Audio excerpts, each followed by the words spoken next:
Okay, thank you very much. So I'm going to call to order this Seneca Healthcare District Board meeting, June 25th at 3:02 p.m. I'd like to do a roll call. I see Kirsten. Kirsten, can you just acknowledge that you can hear and we can hear you? I'm here, Kristen. Okay. Dr. Walls? I'm here. Can you hear me? I can hear you just fine. Thank you. Jerry Nielsen? I'm here. Thank you. And I want to see if Rich Rydell, can you hear us? Are you on the call?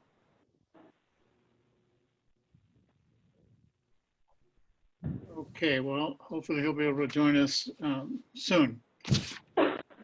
Okay, so we have Jerry Nielsen, Kristen Montgomery, Dr. Walls, and myself, Ken Crandall, present for the meeting today. That said, before we move into the public comment period, I'd like to say the Pledge of Allegiance. So I'm sure we got the shot of the flag there from TK. Please join me. I pledge allegiance to the flag of the United States of America and to the republic for which it stands, one nation, under God, indivisible, with liberty and justice for all. Okay, thank you. All right, that moves us into the public comment period. I recognize I see a lot of phone numbers here. I don't know names associated with these phone numbers on my screen. So if you have a public comment, would you please state your name for the record?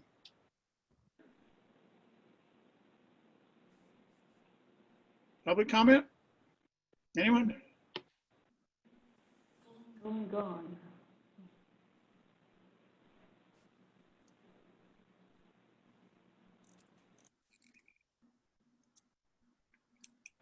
DK, are you aware of anyone who's trying to make a public comment? I am not at this moment. Okay. Give it just a half a second here. If you could keep the agenda on the screen, I'd appreciate that. That's helpful.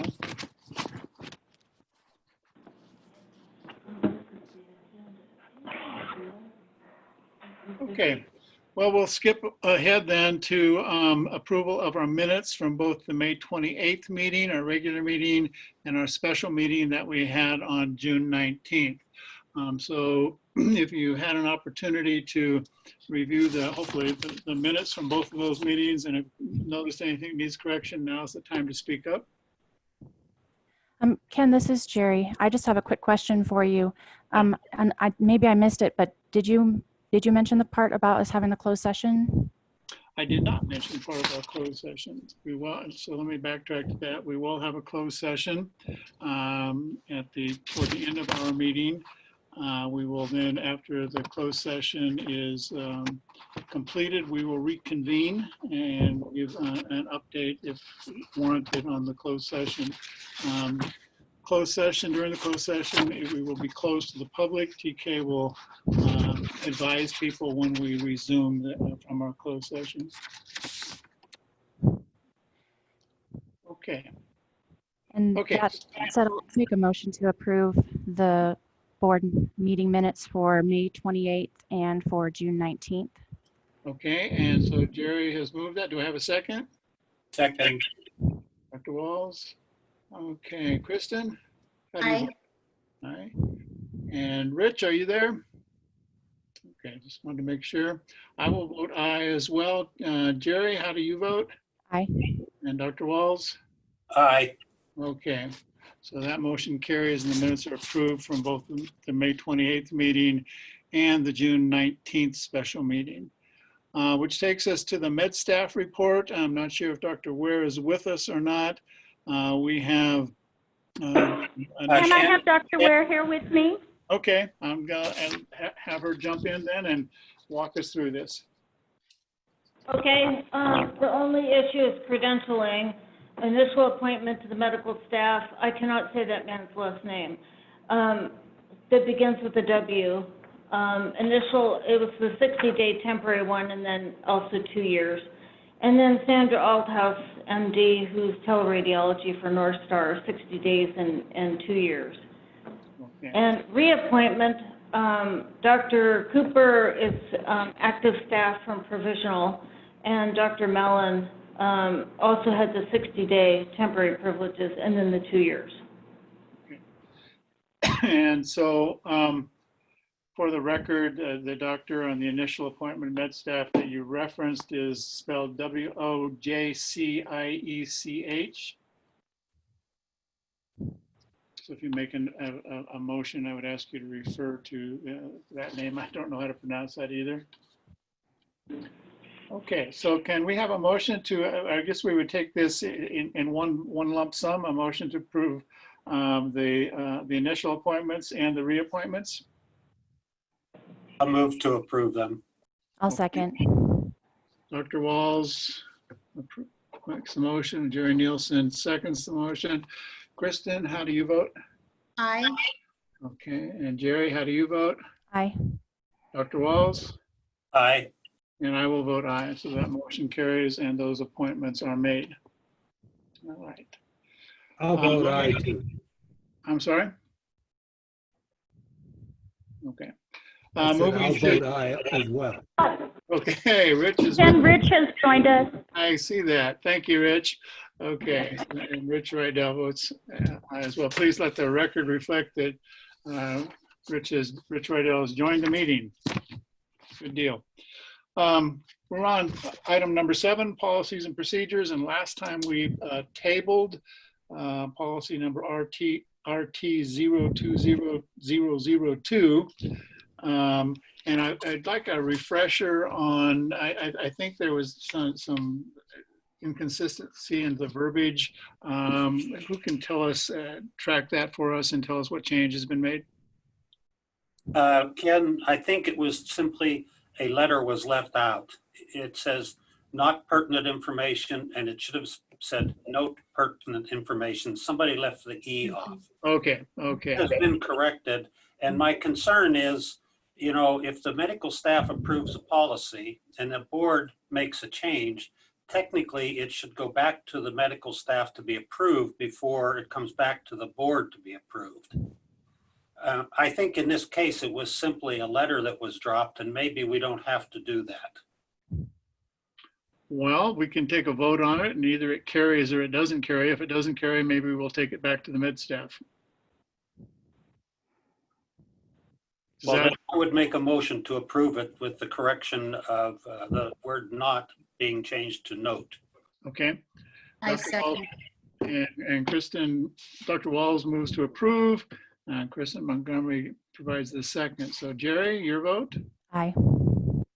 Dr. Walls? Aye. And Rich? Aye. And did I miss Kristen? Kristen? Aye. Okay, and I'll vote aye. So the motion carries. Thank you. Okay, that'll take us to item number 8, which is the financial report from Steve.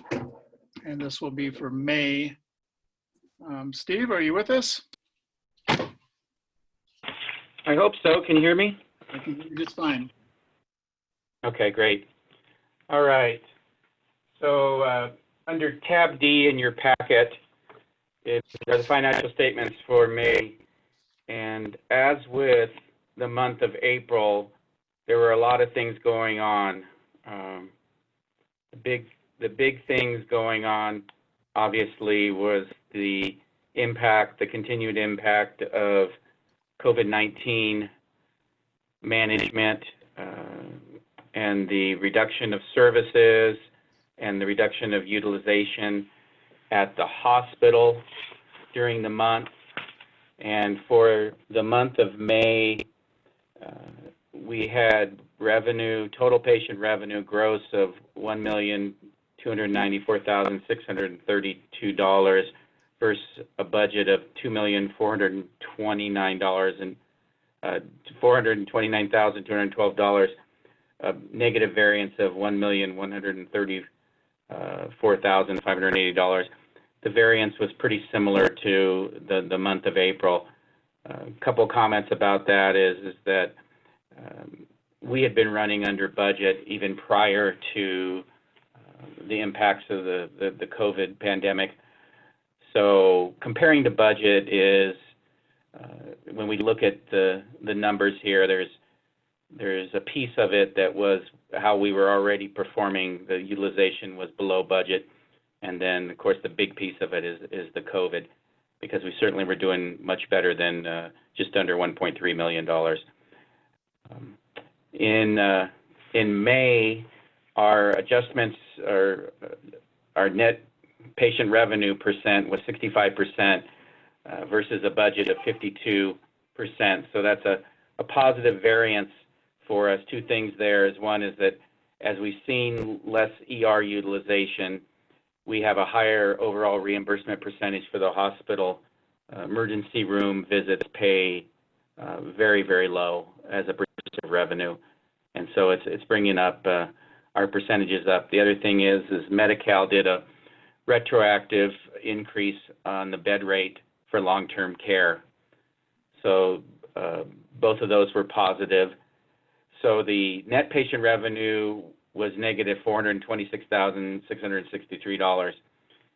As we go down into the expenses for the month were $1,411,000 versus a budget of $1,486,000 for a positive variance of $74,000.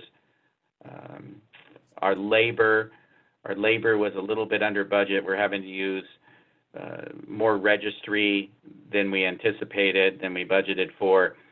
Our registries paid at almost twice the rate of a normal staff employed person. Our pro fees are under budget. Medical pro fees, which are the physicians, there's an analysis in the packet at the end of the financial section. $44,000 positive budget. Two big pieces are surgery.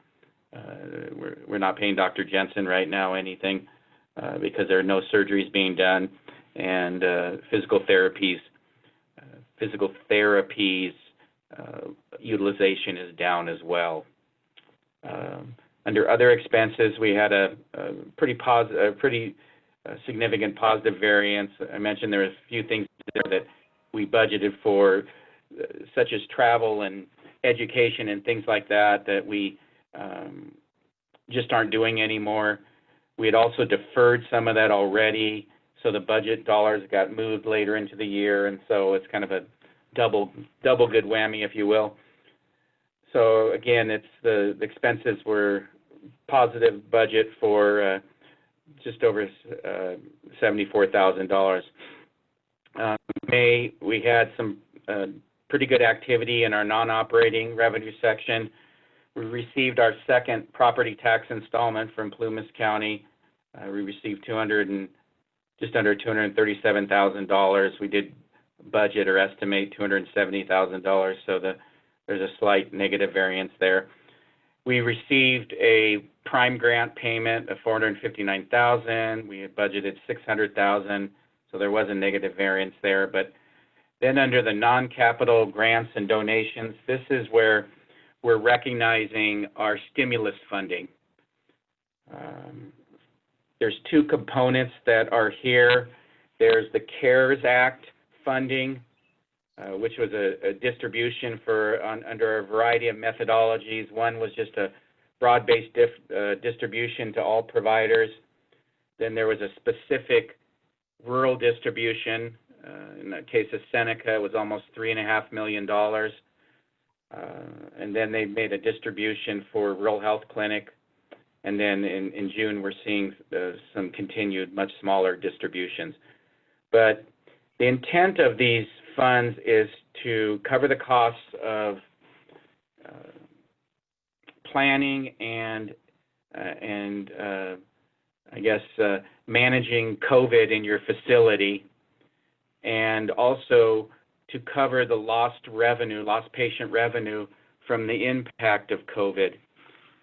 We're really not experiencing any extraordinary expenses.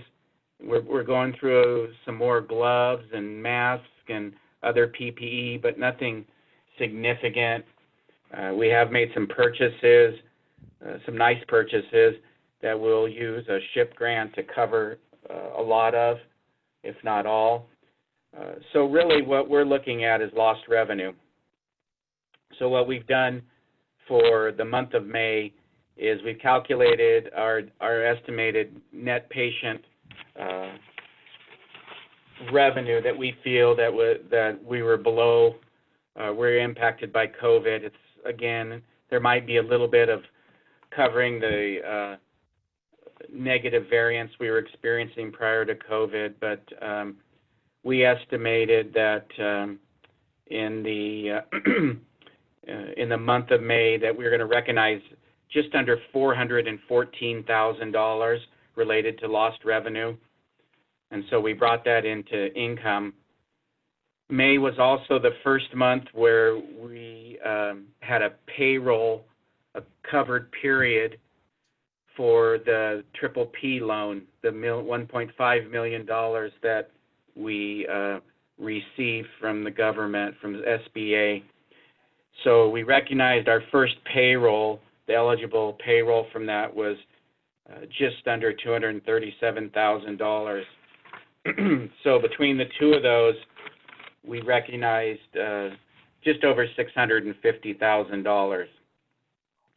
So when you add all these things together, the result for the month of May was that we had net income of $810,642 versus a budget of $704,371, and which translates into $106,271 positive variance for net income. As I walked you guys through, there's pluses and minuses that are pretty big swings. Our total operating revenue was negative $436,000. Our operating expenses were a positive variance 74, and our non-operating revenue was positive 468. You put it all together, you get 106,000.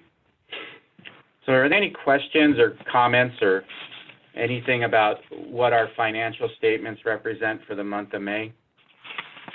I have a question, Steve. This is Jerry. Can you talk a little bit about on the balance sheet, the accrued other liabilities? Because I noticed that went significantly up. So I'm sure there's, if you don't mind speaking to that, please. Yeah, I can. Sorry, just give me a second here. So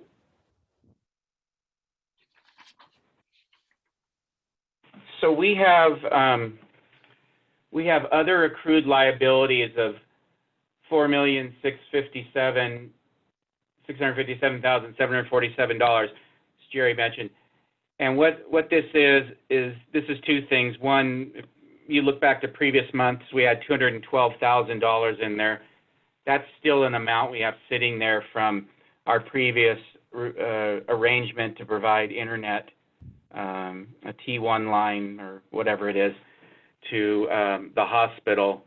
And there was a financing program through USAC, and that was just a rough estimate of what we think we might owe. We may end up owing nothing because our partner in that was not doing the right things, and they are now out.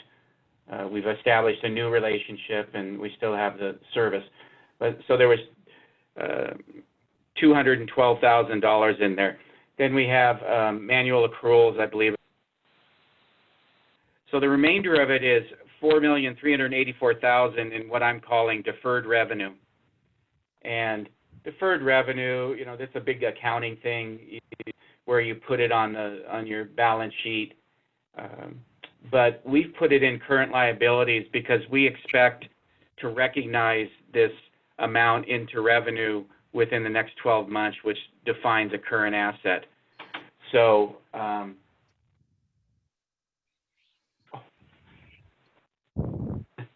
okay, is that better? Yeah. Let me get this here. So of that $3.1 million is the unrecognized, if you will, CARES Act funding, and the we have 1,271,000 of unrecognized amount from the PPP loan. And if the PPP loan, it can be forgiven. If it's not forgiven, then it becomes a liability. So those are the components. And like I said, I put them in as current other accrued liabilities. I didn't want to change any descriptions, but that's what's in there. And then we think that this will all shake out again within the next 12 months, which makes it a current liability. Okay, so or deferred asset. I think I'm understanding that, Steve, for the PPE, but the CARES Act funding, that one we wouldn't have to repay, would we? That one is not. The only thing, that one is our money. It's in the bank. It's ours. It's just a kind of an accounting thing that I don't want to bring it into revenue right now, because we'll just see this big $3 million hit, and then we'll have these huge losses going forward. The purpose of it, again, was to offset our losses from COVID. And so we will recognize this as each month as we continue to experience losses. Okay, so if we stop experiencing loss, go ahead. So as we go forward, then what we're saying is that the accrued other liability bucket will go down as we're moving money from there month to month to cover operations where we would otherwise have these losses. Is that right? That is correct. Okay, I get it now. Thank you very much. Think debits and credits. So, yes, that's it. So any more questions on the financials? Okay, so one thing I also did while we're on the balance sheet, if you guys want to stay there, one other thing for you all to look at is, so we've got that, if that's proper grammar. We have the amount that I just discussed in the deferred revenue, accrued liability section. But we have all the funds in our bank account. We've already received everything. So if you go up to the asset section under where the board restricted funds go, I've put that $4 million in there under board restricted funds, and that's a part of the $5,062,000. I didn't want to put it again. I don't want to put that in unrestricted money, even though it's ours. And we can spend it any way we wish.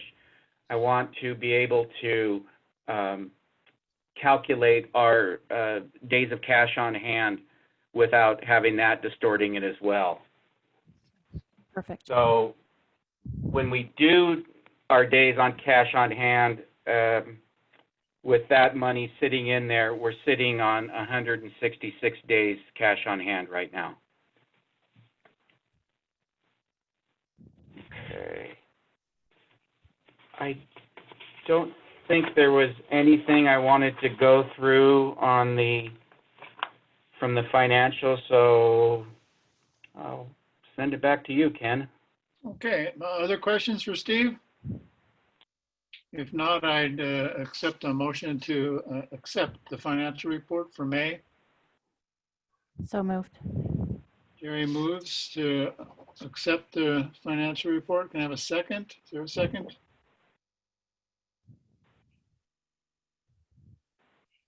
I'm waiting for our treasurer to second it. Second, we did discuss it at the treasurer's meeting.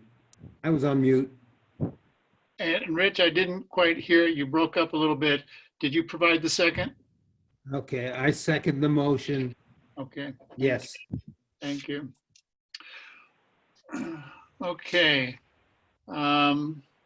Walls, how do you vote? Aye. Jerry? Aye. Kristen? Kristen Montgomery, are you there?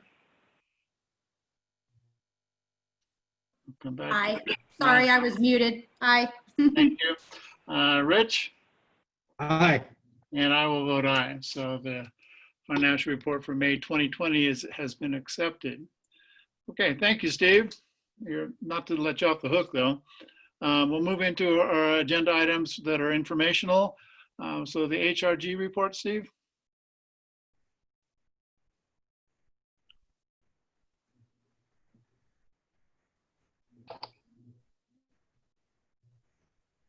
We have a little different presentation from HRG this month. And so what you have in section A of your packet is the standard report that they normally send, but we have removed the narrative section, the first 2 pages that they usually put in there. So this is all just the raw data that they that shows all the numbers and everything. I mean, everything's there, but you got to go find it. After our last board meeting, I met with them, and I said, you know, you guys are making it really tough on me and us and the board and everybody to defend the effort of HRG when here in the month of May, after having improved 2 months in a row from February, which was our highest AR days in a long time, that we went ahead and jumped back up to 66 days in May. So I said that the information we're getting is not providing the answers or the solution, and it also makes it extremely difficult for us to structure a contract when we don't even know why we're not achieving our goals. So pursuant to that, they put together this document that's in tab E, B as in boy. And so what they did is they essentially broke down all the elements of our AR to determine here's a segment, here it is by payer, here it is by aging, and tried to create targets for each of those and explain why we're not at our target. So HRG approaches this a little bit differently than I would. They take each of the payer classes and they say, okay, we're going to say this payer class has a certain number of days that contribute to the total AR days. So on that first page 1 there, down at the bottom, they're saying that Medicare was 14.9 of our days, Medi-Cal was 15.5, on and on. And then you see self-pay at 22.5. Well, the only problem about this is that this is comparing the total payer AR to the total AR for all payers. The way that I calculate it, and I think is more meaningful, is to calculate the AR days by individual payer based upon their average daily revenue, not the average daily revenue is for all payers. Because what happens here is you get what you have here with self-pay. Self-pay jumps out and everyone just says, aha, that's the problem. You know, we're 13.5 days off on our private pay. But what that really, when you get in and look at it, what it really shows is that our private pay AR hasn't gone down over the last, what are they looking at here, 6 months, but our revenue has gone down substantially. So this is going up. Yes, there's still a problem with the private pay AR, but it's not the biggest problem. I went back and looked the last time we had our best AR days, and the private pay AR was in a similar condition. It's really the third-party stuff that has pushed us from the 50s into the 60s. Getting the private pay AR down takes us from the 50s to the 40s. So if we move into page 2, one of the key things is that with accounts receivable, everyone gets fixated on the statistic of accounts receivable greater than 90 days. And that's a very good thing to look at, because once an account, especially with third party, gets beyond 90 days, its collectability becomes questionable. There's obviously something wrong with it, or it would have paid. And it's also indicative that somebody's not staying on top of the account, because when it first denied, someone should have taken action to rebill it. But I think with HRG, just as significant is the under 90 days. And when they did this analysis, they showed that there's an incredible amount that's in process, but there's also within this 90 days there's obviously claim denials. They talk about requested authorization, denial received and processed, billed, rebilled, due for follow-up. So there's a big chunk in there that is not getting collected in the timely cycle, and now we're seeing the insurance, the commercial insurance, age out to 50, 60, almost 70 days, as opposed to being in the 40s. And so I think that this enlightens them to some of the issues that they need to address, whether it's why are claims denying, and then also why are they not following up. So Steve, sorry, let me interrupt you just for a quick second. Jump right in. Does this mean that they're not following up until 45 days? They're waiting 45 days to follow up before they do anything besides, after they've billed to begin with?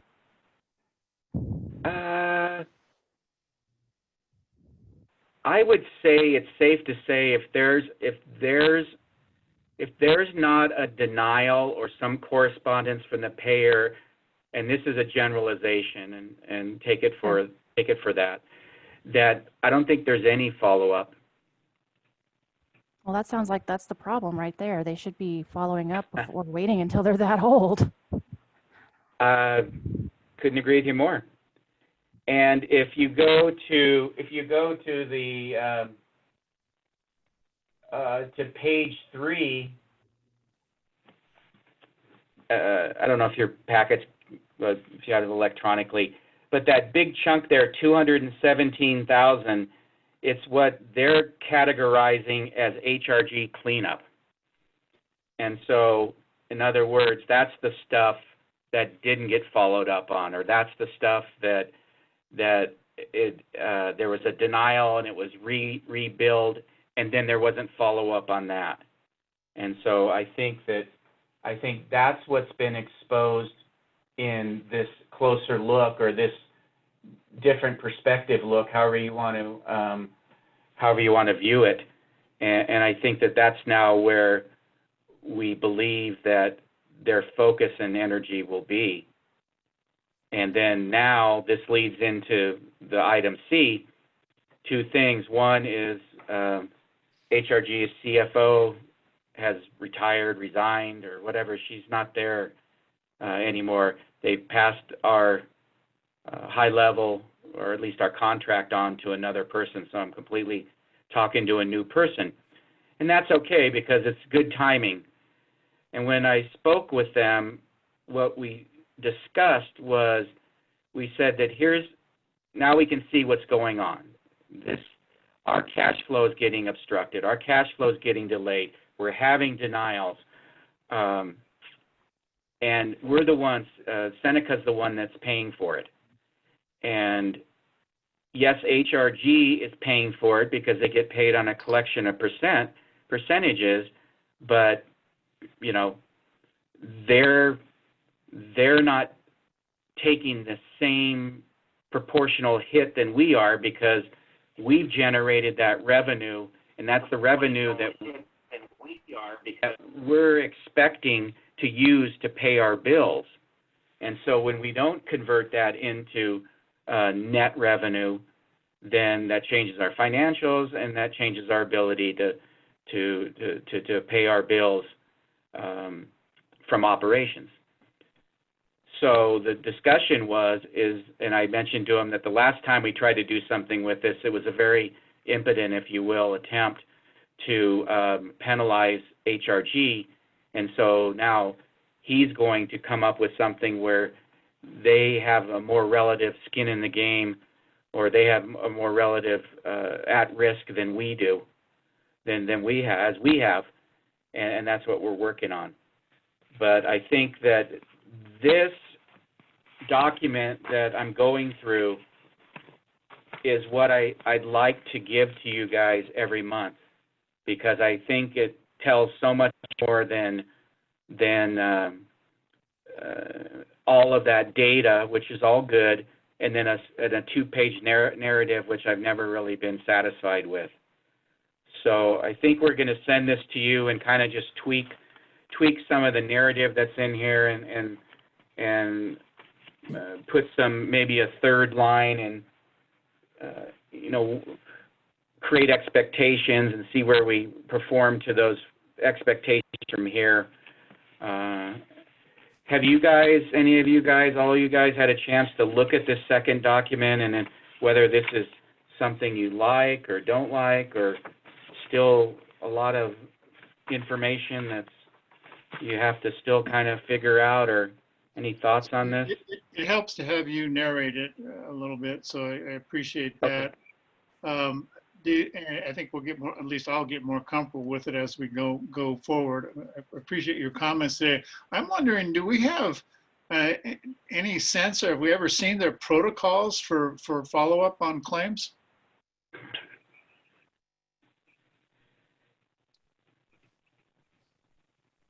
We haven't seen it in writing. I mean, we've inquired about it, and they talk about the expectations that they create, the number of accounts that their billers and people work. But I think that regardless of that, they're overwhelmed with the fact that they've had turnover, and that the current inventory of claims is pretty much what they're able to do. They've tried to put additional people on. They put the cleanup people on. But I think that, short answer, no. The thing that we've done is I think we've in some ways educated them on what's going on. And that was a hard thing to get to. Our revenue cycle person in-house, Sarah Lynn, has had a real hard time with getting them to acknowledge issues. But I don't want to make this sound horrible. We have a situation here that's workable, that at least right now is much more attractive than sending it to someone else that'll give us all the promises in the world. But now that we have something in front of us that's not open to debate, and you can't just it's a little more objective than subjective. I think they tend to make it a lot subjective of their evaluation of current condition and what they want to do. And so I think this now has kind of exposed it, and they can't respond to this, then we have a big problem.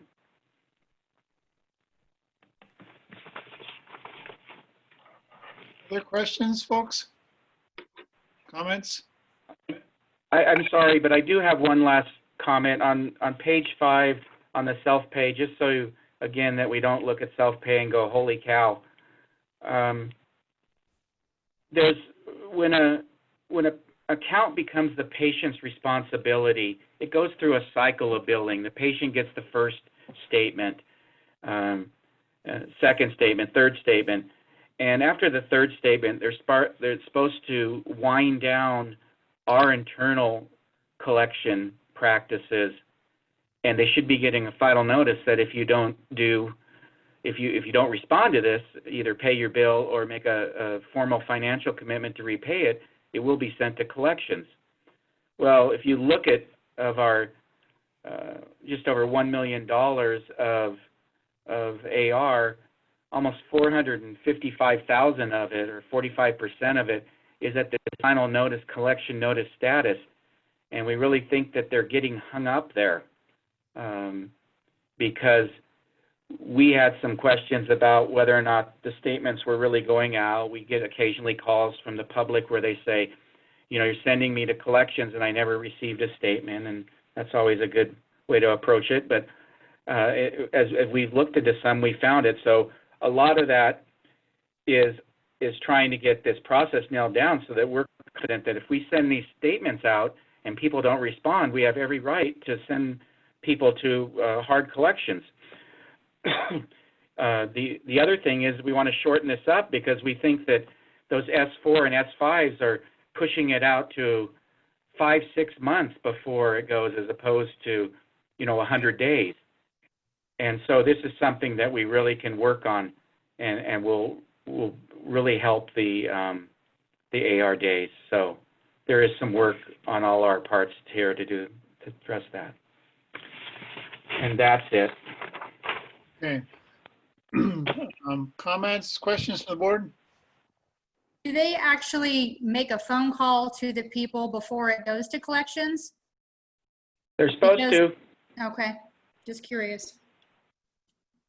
Yeah, they're supposed to.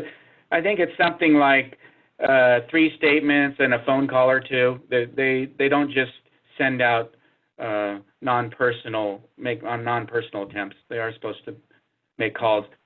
It's very hard though when we go and when we go through and review some of the accounts when we have complaints. You'll just see the notes in there. Voicemail, left message, voicemail, left message. Very few people answer their phone anymore. I don't. Thank you for this analysis, Steve. It is very helpful in kind of teasing out where the issues are. We think so too. Thank you. Steve, I just can't help it. For me, it just begs the question, how long do we give this before we have to consider jumping ship? Well, we're sitting here in June. My sense is now that it's all in front of them and it's all there's nowhere to hide in this analysis.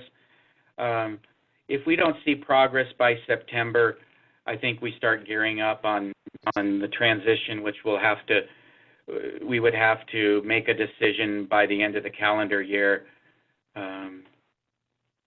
to get out of the contract as of next March, April. Okay. Okay. But Thank we you. just have to we just have to see progress. I mean, there's no more excuses. Yeah, I would agree. Well, thank you for the report. With that said, I guess we can move on to item number 10, the committee updates. First one is the Medical Executive Committee. I'm not sure who we're going to hear from. It's Dr. Ware. Our slate of officers has been elected for the next year, July 1st through June 30th. Dr. Cooper, Chief of Staff, me as Vice Chief of Staff, and Dr. Walls as Secretary Treasurer. Okay, thank you. Is there anything else, Dr. Ware? No, that was it. Okay, thank you so much. Appreciate that. And strategic planning? Okay, so on strategic planning, we have 2 things. One is update on Collins. So we've had our contract that Collins essentially agreed to go through the final legal. They came up with a couple small items that they think we have to have in there. The main one was that by changing our date, that we change the date of the target date of when we would build the hospital, that it allowed for their repurchase right to go in perpetuity or whatever. They have a repurchase right forever. So we changed it that their repurchase right would sunset in 2035, provided that we are in the process of constructing or have constructed the facilities on their medical facilities on their property. That was the big one, and so it's gone back to them. So my guess is that this should be ready to go to you guys next month. Good. Questions? There's also, there's some information in your packet. As you guys may or may not remember, certainly Kristen is new, but in 2019 we had a group that was pulled together of the community. It was called the Strategic Planning Committee group, and they were working on a wide variety of items. And kind of from that, one of the big things that came out of that group was that we were going to undertake a facility master plan, and that we also were going to look at the market feasibility study. It just wasn't prudent or practical to do those activities in a larger public group, and so we put together a smaller work group that included 2 representatives from the Seneca board, Jerry and Rich Rydell, and we've been working on the facility master plan, which we now have the first final draft, if that makes sense, which I'll get out to Rich and Jerry. And we have the market study and financial feasibility analysis completed. And what we had talked about is mentioned in the email that I sent out to a member of that former group, or the group, that this is our approach, that we're going to do this internally, take it to you as the Board of Trustees as a whole to get your blessing, and then roll this out to, as I mentioned, a larger or more inclusive community-based group that can work on the entirety of it, if you will. Because we can come up with the design for the facility or the proposed design, and we can do the market studies, but then we got to pay for it, and we also need to make sure that it's right for the community, and that's where our community health needs study is prepared to address, and then to get the community input, and then we'll pull it all together. I did mention as well on the email that because of this, our work group kind of got set back a little bit through the COVID matter, and then not being able to meet, and so now we're upon naming a permanent CEO, and so I think it's absolutely critical that that the new CEO be a part of this process. So that's kind of where that is, and it was never an intention to exclude anybody. It's just it's how we've done it, and I don't believe we've been untransparent, if you will, or non-transparent. So that's it.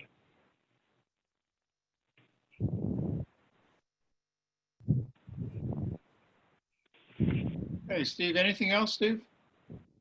Not on that one. Okay. Board members, comments, questions? Okay. And then, thank you, Steve. We'll move on to item C, the search committee for the CEO position. I know we're going to have some closed session discussion on this. Anything, Jerry, Kristen, that needs to be mentioned here? Just that, as instructed by the board at our last meeting, we contacted the final candidates that we were asked to, and they're currently undergoing the background check process. Okay. Very good. We'll move on then. Steve, that just puts it right back in your lap, the acting administrator report. Yeah. So first up is the COVID-19 update, which is the same presentation as we had in the last month. I think it's extremely, well, I hope it is, self-explanatory. I think it lays out what's going on, both from an environmental and a financial standpoint. And bottom line is that because of all the funding, our financial condition is really secondary to managing and managing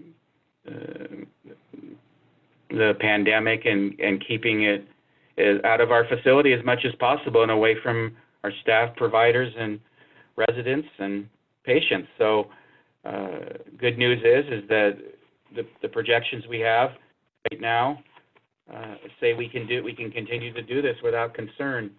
And actually, in the month of June, the one that's in your packet is through the 19th, but I just received numbers through the 23rd. We're looking at gross revenue for the month is going to be right around $1.65 million. And as I mentioned in the report, well, first, that's a big jump from the 1.29 million we just had in May, and in excess of the $1.4 million that we put into our projection. So the projection is conservative, to say the least, and again, bodes well for our near-term future. I guess I'd just ask if there's any questions about anything in this particular report. I'll roll in the financial projections. There's no need to go through that detailed information. It's fairly, again, straightforward. The only thing I'll say about it is that the financial projections are done on a cash basis, if you will. We've recognized all of the income already so that our cash flow works, whereas in our financial statements where we had the discussion about the deferred income, we're holding that back into income. So it's just a little bit of a different presentation, but you know, basically at December 31st, it gets us to the same place. So Steve, questions or? I was just going to say, I really appreciate how this is laid out. It makes it very, very clear and easy to see where we're at. Thank you. Okay, and when you look at that COVID timeline, that is a reflection of everyone's work, and Lindsay Theobald pulling it together. But all those line items, somebody did something, big part of it. You know, again, not to leave anyone out with recognition because everyone completely deserves it all. But a lot of that you see on there is Linda McCurdy. A lot of that you see on there is infection control, Kim Pitts, Stephanie White. So a lot of hard work. And then now we're getting fires. So I don't know if Linda McCurdy's on the phone because she's talking to the regional fire people about what's going on. So it doesn't end for us. I'm here, Steve. All right, there you go. Okay, so if I can just, so moving on, that's A and B. So moving on to C.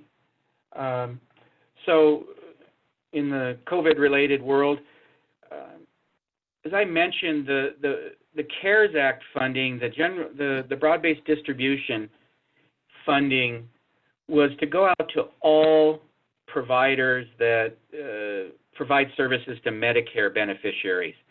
And when they started distributing the money, the first round, the very first go-round, was based right off your Medicare reimbursement. Whatever you generated from whatever Medicare paid you, they took the whole pot for the whole United States, and your percentage of that was multiplied by $50 billion or whatever it was. And then there's your share. So what got lost in this is that providers, such as we have here at Seneca, that have assigned their benefits to Seneca, nature of their contract, what that means is that we pay them for their services, and then we're able to bill for their services, and we get the reimbursement. So the reimbursement comes back in under Seneca. Would these providers had been on their own and done the same type of services, same amount of business, then they would have received direct payments from the federal government. So we felt that we were receiving those payments for them. They felt the same way. And so we've looked into a way to possibly distribute some of that money we've received to back to these providers. It's a real touchy issue because the payments to providers are highly regulated. There have been some safe harbors issued through the CARES Act that allow for these types of things, and we think we're actually pretty close. And I guess the one thing they did say, absolutely, we're going to have to add an amendment to all of their agreements that provide for something like this. Hopefully, we never ever have a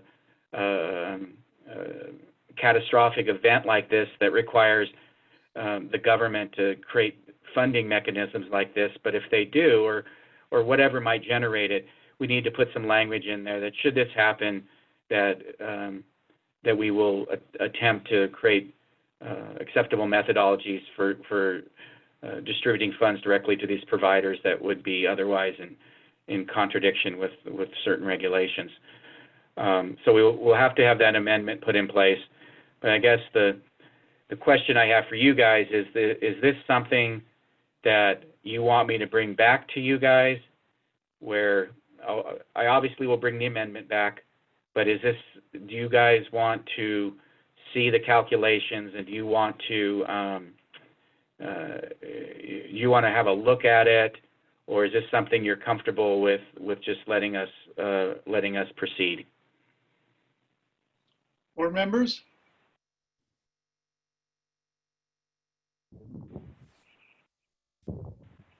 Well, Steve, when I hear that, I would like to see the amendment. If you could just give us a few examples of how that would play out, that'd probably be helpful, and at least facilitating my understanding. Okay, so are you talking about right now? No, not right now.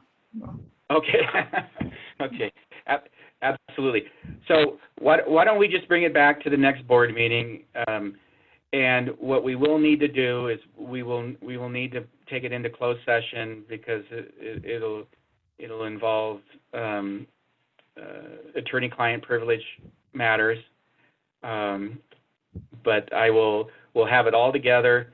And what's nice about doing it in July is we'll be able to include June's information for the providers. What we've done so far is only through March through May.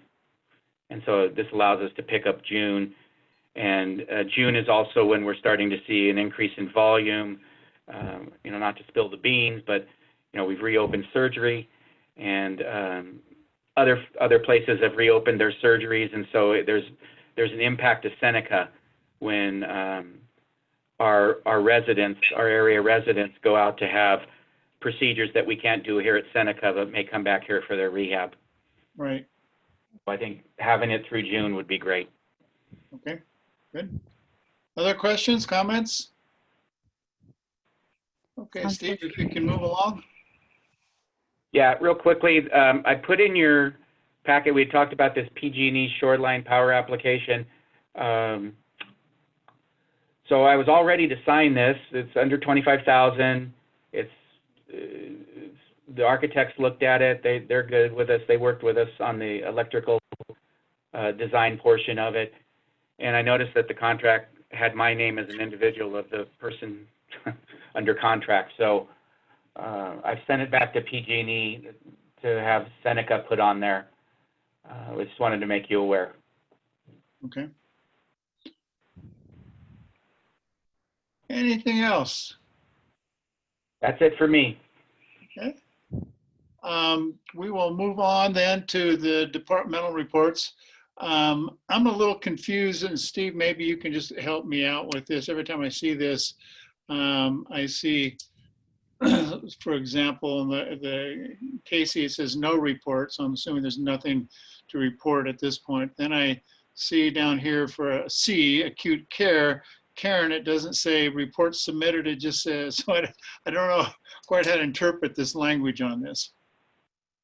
Yeah, one of the things that we talked about with the managers is that we wanted them to only provide information that's really critical, because the board meetings, it's a challenge remotely.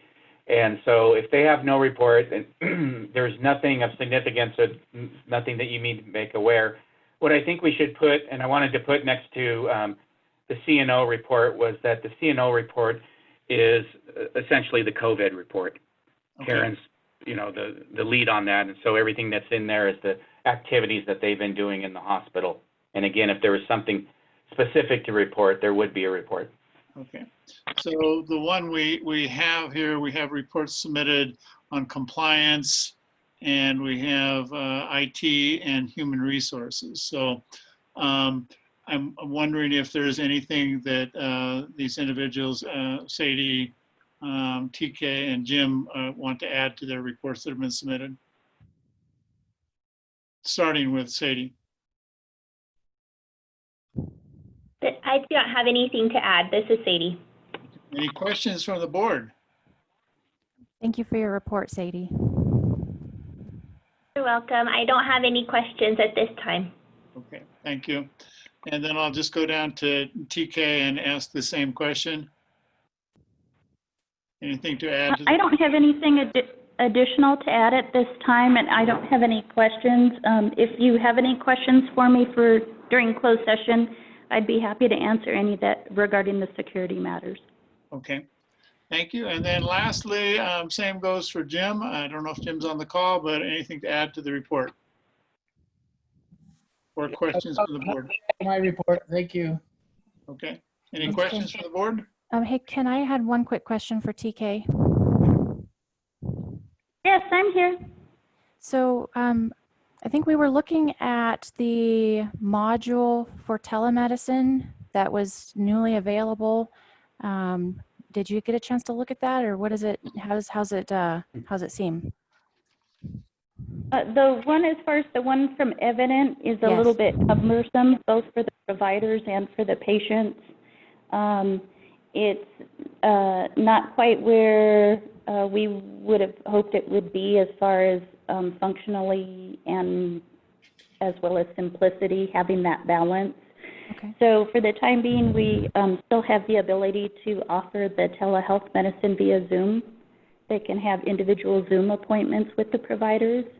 I did speak with some of the providers individually, and most of the consensus has been that the patients have been satisfied or prefer the visits via telephonically as opposed to the video. But we can accommodate that if that comes up should the need or the want arise. Okay, thank you, TK. Okay. Sure. I hear you. Okay, again, we can move on to things that we need to add to the agenda for next month. Open for comments, open for additions. Anyone have things to be added that we haven't covered already? Well, hopefully we'll be installing the new CEO. Yes. Okay. All right. That said, it would be time to move into our closed session. So why don't we take 5 minutes to make sure TK has an opportunity to provide some secure meeting arrangement for us. And also TK, again, I'm going to ask Jerry if she can just text you when we are done. So I show the time. Sure. Show the time at 4:05. Why don't we reconvene at 4:10 and see if you've managed to close off the lines. Okay. Okay, very well. Thank you. Thank you. Thank you for your patience, everyone. The board has ended the closed session and is now reconvening the open session. As a result of the closed session, there was no reportable action, no action taken. That said, our next meeting will be on July 30th at 3 p.m. and likely be a continued Zoom meeting. So we'll adjourn the meeting for today. Thank you, everyone. Thanks, everybody.